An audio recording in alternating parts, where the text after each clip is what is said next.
ThandiEffect. Welcome and welcome back to my YouTube channel. If this is your first time on my channel, hi, my name is Thandi and welcome. Please make sure that you hit the subscribe button down below so you don't miss a single video from me. Oof, guys, it's so hot. I hope y'all are staying hydrated because this heat, I don't even understand what's going on. Oof, and this water is so nice and cold. I'm actually making it warm with my body temperature. Don't you just love it when the water is just so cold? This is the perfect time to actually mix this with masoe, but no, I actually need pure water in my system right now because it's hella hot. Why can I not open you? You know what? By force. It's not working. Don't force. Tell him no be by force. Hey, tell him no be. I can't. This item will actually just cut your tongue, fam. Yeah. Pretend like you didn't see that. Hi guys, welcome to my YouTube channel. So in today's video, we are going to be talking about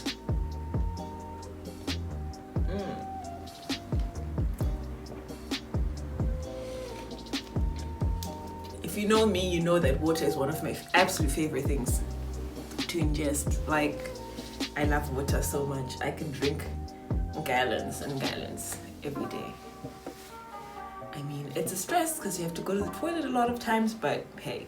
Anyway, I'm sure you're not here to hear all of that. So, guys, this story is actually quite hectic. I'm so scared because I know for a fact the two things in my life that I've noticed that people always get riled up after talking about religion and politics. Yeah, those two things, yeah, scary.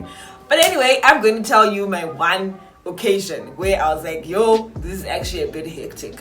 So, I think I was about 12 years old. Yeah, I remember. I think I was grade 7 going into Form 1 or grade 8 or D block, depending where you're from, of course. So then, yeah, everything was groovy. I used to love going to church camps. I still do. I just really feel like those are just amazing. I absolutely love church camps. So, I was raised, okay, my mom and my dad's side, one side is Catholic, the other is, Adventists. So I have a pretty good balance. They're both complete opposites of each other, but I actually love it. I love both churches so much. I feel like every time I go there, I'm very close to God, and I actually don't see myself attending any other church. But anyway, that's besides the point. So I was baptized in the Adventist church when I was 12 and I was about to go to high school. But I feel like I need to do it again to get baptized all over again, because that time I did it because you're supposed to get baptized. But I feel like I have officially now given my life to Jesus Christ as my Lord and Savior, and I absolutely love him, and I'm really grateful to my family for teaching me to love God, to worship God, and yeah, this is actually getting emotional. Anyway, so church camp, boom. I liked this one guy, but it was like way older than me, guys, and I don't think he even saw me in that light. But anyway, I started a little crushy crush. I think I was in grade 8 or Form 1 or D block, depending on where you were from, of course. And it was just a really, really nice thing. I genuinely enjoyed church camps. I think that's where my love for camping came from, because most of the camps I went on were from church. And yeah, it was just a really fun time getting to know each other, team building, getting to know more about God and the Bible. It was just really nice and a breath of fresh air. And above all, we went to Great Zimbabwe. Great Zimbabwe is such a beautiful place to go. I really, really enjoyed it, especially just climbing up to go see the ruins. And just the air is just so fresh and clean. Like, yo, I really need to go back to Great Zimbabwe, actually. Yeah, please put that down in my diary. Thank you. Anyway, so yeah, we're grooving. Whoa. So I was sharing a tent with my grandma and I think 3 or 4 of my friends. I can't exactly remember who went on that trip, but I distinctly remember 2 of them. But I think they were like, because we're like a little clique. I think that was the first and only time I was actually ever in a clique with those church girls, because yeah, we're just gang.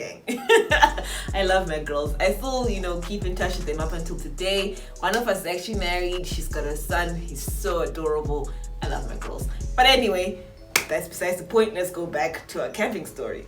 Oh, sharp. So then, yeah, we're there, everything's grooving, we're doing all these team building activities, everything's nice, sharp. Now on the morning that, okay, we're going back to going back home, right? This Bali, I think it was an elder of some sort. I don't know why he was on our trip, but anyway, it's whatever. This Bali comes, he calls us. He's like, Thandi, ningi, come here. So I hear that you girls were sneaking out of your tent this whole trip to go and kiss boys. I'm like, that is not me. Guys, up until this day, my phone's always on do not disturb at night. Because I don't like disturbances. Do not bother me. Do not disturb my sleep. That is my me time. I love my sleep. There's no way I'm going to get out of my bed to go and see some little dirty boy. There's no way. Absolutely no way. And above all, I'm sharing the tent with my granny. Like my actual grandmother. How am I going to get up, guys, and go see this boy at... guys... And above all, I'm scared of the dark. And we're in the Sango, guys. And you know when you go camping in the Sango, imagine you get caught up in some... no, it's not my life. So then we get lashings. I think we got like 6 each. And it was so cold in that morning. And was using those, you know, those small little shamus, guys. They're very painful. And they'll be still, you know, they're not dry. They're wet. And it's just like, wah, bouncing off of ish. I'll never forgive that man. I actually need to go for therapy for this because I haven't healed. If I was one of those people that would be swayed by other people with, okay, I don't like this church because of that pastor, because of that elder, because of this woman who's coming to my church, I really would have stopped. But that's not me. I have my own relationship with God outside of other people that are there, and that's okay. Like, yes, I know, you know, where other people are gathered, you're going to have differences, but that's not me. I'm not going to stop going to a church just because of another person. You know, like I have my own relationship with God. But anyway, if I were one of those people, that situation would have been a huge step for me to be like, nah, I'm canceling this. But you know, it was embedded in me. Like I mentioned, I grew up in that church. I loved it. I was baptized there. So I'm not going to stop. The gag is, this man's daughter actually got pregnant. She fell pregnant outside of wedlock. And like, a child is a blessing. But at the same time, I'm like, okay, sir, I wonder how it would have felt. He just seems like one of those people that are like, yeah, my child's not gonna get pregnant. But these things happen. Like, we need to educate our children when they're very young about, you know, the birds and the bees, whatever you want to call it, the reproductive system, you know, the relationship between men and women, how children are made. Like, we need to teach our children from a very young age. And I feel like that was the exact moment that Bali was supposed to sit us down. Because yes, we're kids, apparently being naughty. I wasn't part of the gang. I don't even know if that really happened. I don't think my friends would do that because, you know, my granny was, you know, sodding with us. There's no way. Why then would you feel the need to whoop us? What have you taught us in that moment? Like, you're supposed to sit people down and be like, okay, kids, I feel like you're not grown for this, but this is what happens. And I feel like in church, like we're in the middle of a pandemic, like people are not allowed to gather. But I feel like from now on, we should be teaching each other these things. I feel like if we teach each other these things, there'll be less rape cases, you know. Teach people from a very young age that consent is like, people should give you consent to touch them, not you forcing sex out of them. This is the reproductive system. The woman is built like this, the man's built like that. If you do this, it will result in, I don't know, sexually transmitted diseases or pregnancy. Don't do it, you know, before you're mature enough. Your body cannot take it yet, you know? Like, things like that. You should be teaching people that. And I feel, as a society, like we haven't done much of that, guys. Even in homes.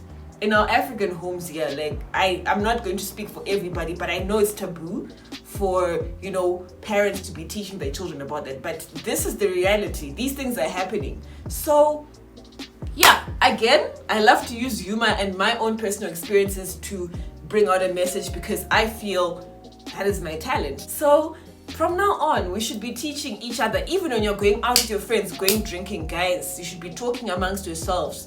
No, bro, it's not okay for you to be laughing and telling everybody that you've slept with niggy.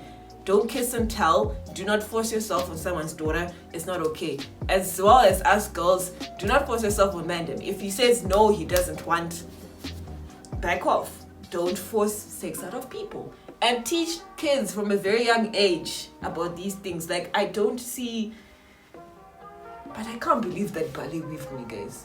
I did nothing. Like, I actually need to go for therapy for this, because up until today it bothers me. How can you just mix me up in other issues that do not even concern me? But anyway, yeah. I guess from that moment, that is the time that they should have been like, okay, maybe we need to teach these kids about, this kind of stuff from church, because we spend time at church, we spend time in schools, even at home. We should be teaching each other these things everywhere we go. Like, it should just be embedded in us. Like, from a very young age, you should be teaching kids about all of this. I feel like, and that's just how I feel. Maybe it won't work. Maybe it'll take a long time because, taboo, like I mentioned, in most, cultures. But this is the reality of life. These things are happening. People are being raped every day. It's not okay. You're taking away someone's life when you do that. You're forcing yourself on somebody. It's not all right. And I feel if we're all taught from a very young age how to treat each other with respect, no more catcalling. That needs to stop. Women don't even feel safe walking at night alone. Women don't feel safe walking past a group of guys because of all this. Like, yeah, it's actually just a lot, and it's very difficult being a woman. And I feel we need to teach our sons and our daughters from very young age these things, just to make the world a better place.